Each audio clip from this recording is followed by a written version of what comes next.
Aurelian is one of my favorite Roman emperors. Allow me to explain why. Be sure to watch this one all the way to the end, by the way, because there's a reason why I chose this emperor in particular for the Christmas episode.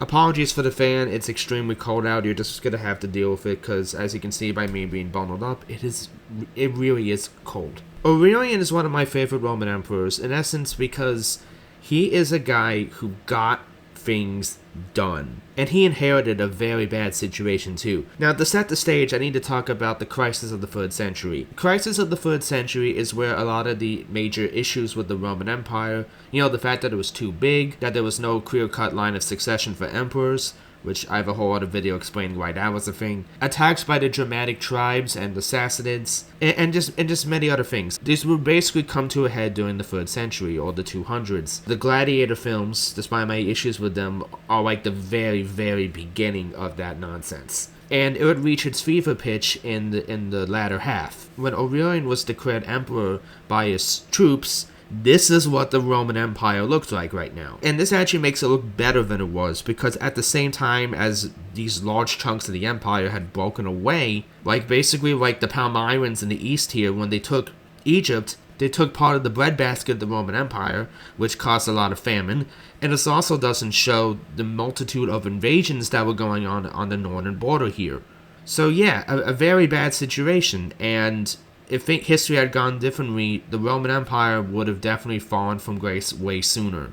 Now, where does Aurelian fall into this? He was a gifted military commander. He had served under several other emperors. He was one of what's called the barracks emperors, which were basically Roman emperors that came not from the ranks of the Senate, but the ranks of the military. We're not exactly sure where he came from necessarily, because a lot of this is spotty, and there was initial friction with the Senate, because the Senate didn't like the idea of emperors keep coming from the ranks of the soldiers, which technically wasn't legit. Because the major blight that the Roman Empire was having at this time were usurpers. Plenty of Roman commanders being declared emperor by their soldiers, and oftentimes who we consider to be Roman emperors are the ones that just simply were able to win, and Aurelian kind of falls under this. Pretty much anywhere Aurelian went, he basically had to put down usurpers. So just know that that was a thing that was happening at the same time. So, in the wake of such crisis, what did Aurelian do? Like I said, he got things done. He systematically dealt with all of these issues. First of all, he had to secure the northern border, and he was facing several Germanic tribes, the Marcomanni, the Alemanni. He had fought these guys at a few different points even before he was emperor, but it reached a fever pitch during his reign, because these Germanic tribes had pushed through all the way to the Italian soil, raiding in the Po Valley. And that's a big deal, because this is the first time an enemy had breached Italian soil in centuries. It would be comparable to 9/11 or other attacks on American soil. You know what I mean? It's that kind of a big deal. Aurelian prevailed, and the tribes were driven back. Next up, we had to deal with riots in Rome because of the famine that was going on due to the Palmyran Empire here having taken the breadbasket of the Roman Empire. So that was next on the agenda. He had to restructure a lot of stuff with the grain dole, which I have a whole video on that. Had some reforms from the coinage and stuff, because that's the thing. Aurelian wasn't just a military commander, he was a reformer. He restored public buildings and functions and stuff. He went through great strides to try and fix the systemic issues with the empire, not just beating up all the enemies. Going back to the Palmyrans, yeah, Aurelian, through systematic conquest and negotiations, basically took down the Palmyrans. He managed to bring the Western territories back into fold through largely diplomacy. He brought the Roman Empire back together again. He wasn't perfect. For example, the Roman province of Dacia was seen as lost for good. Aurelian kind of cut his losses there. He basically did a lot to stabilize the Roman Empire. Oh, and by the way, he did this all in 5 years. 5 years. He got things done, man. So what happened to Aurelian? Well, he got unalived by his own soldiers. And this is a story that's so stupid that I wouldn't be surprised if this actually wasn't real, but this is apparently what happened. Now, Aurelian was absolutely a kind of person who got things done, and as a result, he was very much a disciplinarian. He suffered not for mistakes and corruption.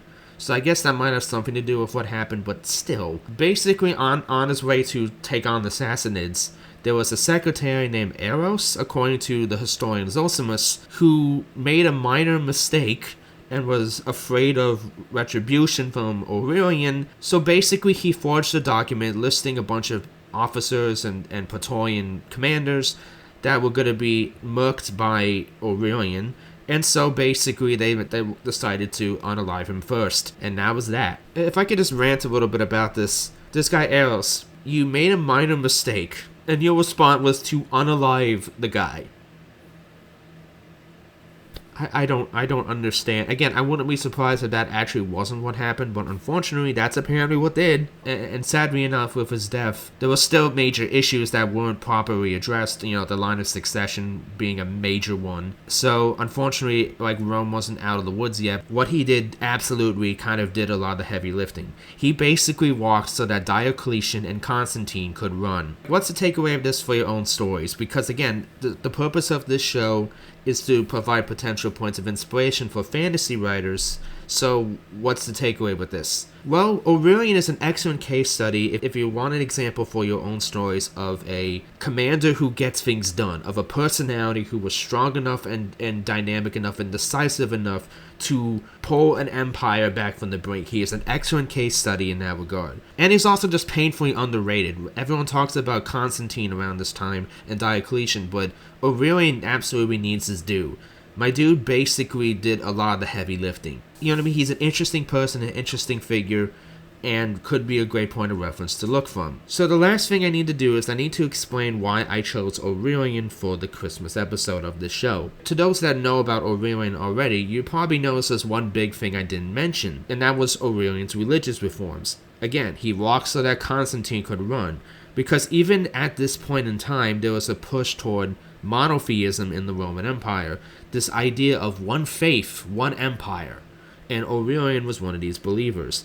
And he was a big fanboy, you know, for the god of the sun and soldiers, Sol Invictus. He was a massive fanboy of this guy, to the point where in later battles, he would basically wear armor that looks like this. Basically was advocating for this deity to become the sole deity of the Roman Empire. A year before his unaliving, he erected a massive temple complex to Sol Invictus. He also created a holiday to commemorate the occasion. You know what day he chose?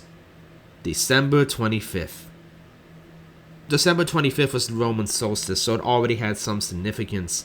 But yeah, he chose December 25th as a holiday to bring about unification religiously and the like in the Roman Empire. And the fact he chose December 25th for that purpose became a precedent, one that Constantine would later use for Christmas. And that is literally the only reason why we celebrate the birth of Christ in December, when in actuality Christ was probably born in the summer. Christmas in and of itself is a weird mishmash of like secular, pagan, and Christian traditions, and they're all kind of like awkwardly interwoven into each other. That could be a whole episode right there, but I don't want to go into that nonsense. That's the legacy of Aurelian right there.